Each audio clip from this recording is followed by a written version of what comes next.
Hello everyone, welcome back to my channel. তো হোলির দিনকে সকাল সকাল পুজো পার্বণ সেরে নিয়ে আমার গোপাল ভাইয়ের সাথে একটু হোলি খেলে আর গোপাল ভাইকে একটু ভোগ দিয়ে চলে গেলাম বোনের জন্য বেলুন ফোলাতে।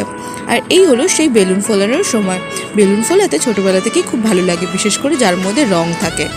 সেই বেলুনগুলো ফোলানোর মজাটাই থাকে আলাদা। আর এদিকে আমার বোন বসে বসে সাজাচ্ছিল হচ্ছে আবিরের থালাগুলো, আর যখনই রং ফুরিয়ে যাচ্ছে তখনই ও আবিরের থালা সাজাচ্ছিল।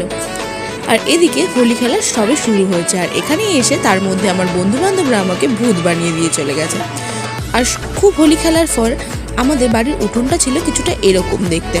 আর এদিকে আমাদের পাড়ার লোকের তখনও হোলি খেলা শেষ হয়নি, তাই তারা নাচানাচি হুড়োহুড়ি করতে করতে হোলি খেলা সম্পূর্ণ করছিল। আর আমার বোন এখানে গাছের পাতায় বসন্ত লিখে রেখেছে।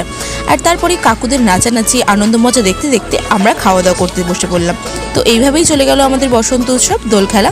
তো